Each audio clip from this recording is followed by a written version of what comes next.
So, ganito po yung pag-install ng CorelDRAW 2021. So, ayun na po yung na-download ko. From download, nilagay ko po siya sa new volume E ko. Dahil doon po yung malaki yung space ng storage. So, ayan. From download, nilagay sa E. So, ayan. In-extract ko po. Ayan. Ayan na po yung extract niya. Ayan. Bali, open niya lang po yung crack. Ayan. Copy niyo po yung dalawang nasa taas. Yung makeup and then yung CRL. Ayan. Tapos gawa lang po kayo ng folder sa desktop. Ayan. I-paste niyo po dyan yung dalawang kinapi. Ayan. Pagkatapos po, minimize niyo lang po. Tapos balik po kayo sa setup niya. Ayan. Sa make rack. Ayan yung sa setup. Yung nasa baba. Tapos ayan. Yung setup po na yun. Open niyo lang po. Ayan. May makikita po kayo dyan yes or no. Click niyo lang po yes.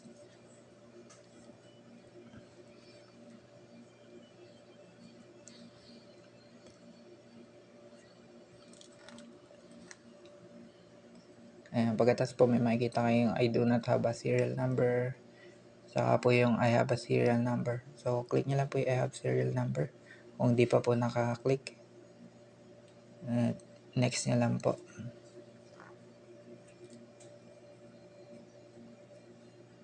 Ayan, may makikita po kayo typical installation. Saka po yung custom. Yung custom po yung piliin nyo. Tapos, kung hindi pa po naka-check yung mga box na yan, i-check nyo po yan lahat. Then next. Tapos next po ulit. Tapos makikita nyo po yan si program file. So yan po yung location ng installation. Pwede nyo po yung baguhin kung saan po malaki space nyo. So ako po kasi malaki space niya sa E. So ako siya sa drive ilalagay. So gagawa po muna ako ng folder sa E. Gawa ko po siya ng folder.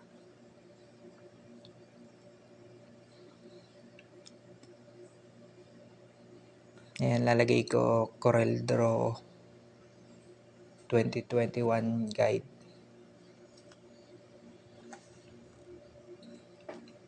Patas po, balik na po ako sa Corel.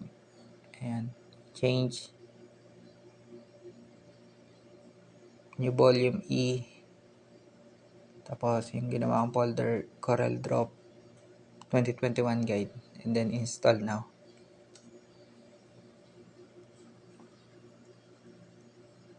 Ayan, di ko na po yun ipapass forward para makita nyo po na actual kung gaano katagal yung installation niya.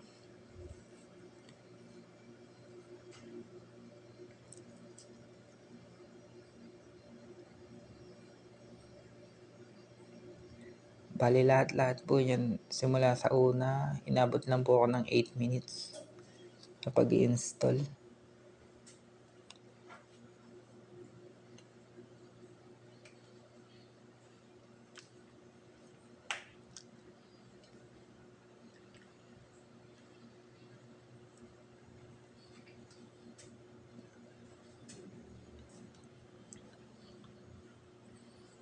Ayan, bali 8 minutes lang.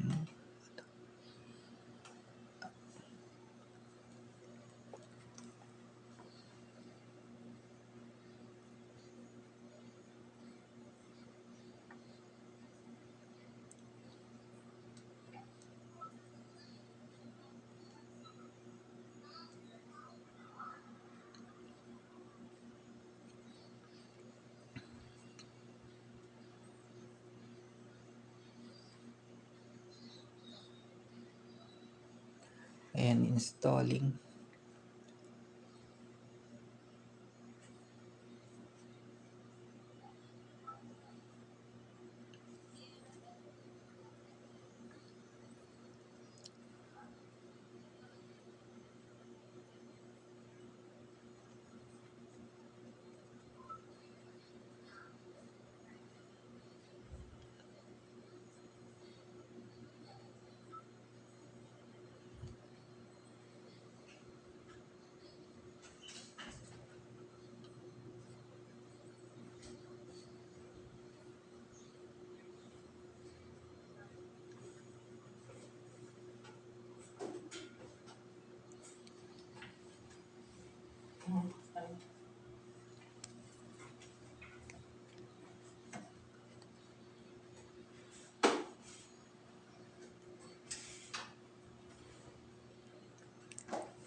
Ayan, nag-i-install na siya. Ayan, pag may lumabas po na ganyan, i-X niya lang. Close niya lang po. Ayan. Close niya lang po yan yung thank you for installing CorelDRAW. Ayan, minimize lang po natin yan. Tapos yan, scroll niya lang po yan pababa para ma-check po kung may kailangan pa i-check dyan. Tapos i-agree niya lang po. Tapos ayan, wala po kayong pipindutin yan, i-X niya lang po yan. Tapos, are you sure you want to cancel? Yes. So yun, bali i-next lang po natin, kinancel natin. Pagkatapos open nyo po yung folder sa desktop, yung kanina nyo pong kinapi. So yan, copy lang po na natin yan.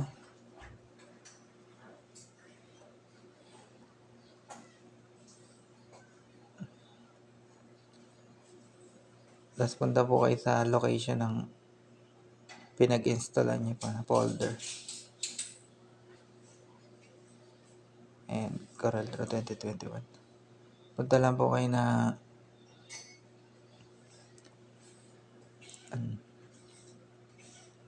program 64. Ayan, program 64. Tapos paste nyo lang po dyan yung dalawa kanina. Ayan, replace. Continue.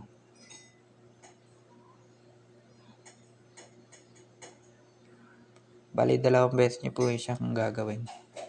Paste lang po ulit. Replace. Continue.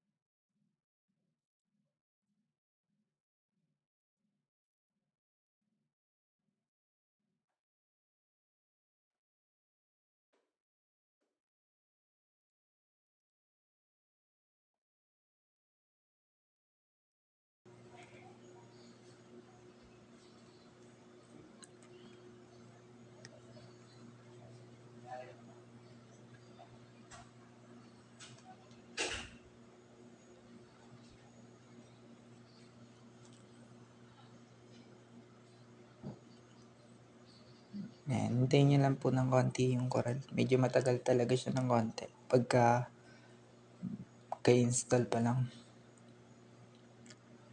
Siguro mga ano lang naman yan. Mga 2 minutes, ganun.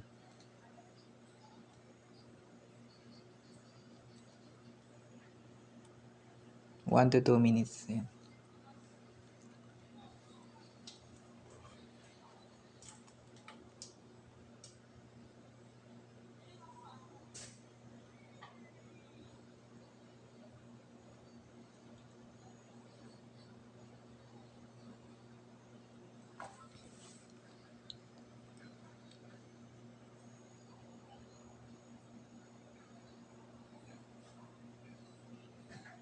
Ayan, okay na yung CorelDRAW. Bali, ayan. Pag may nakita po kayong ganyang welcome screen na yan, wala po kayong ipipindot dyan.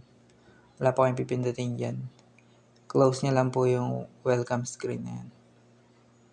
X nyo lang po. Close. Ayan. Tapos, pwede na po kayo mag-start ng project. Ayan. File new. Ayan. So, ayan. Ganun lang po.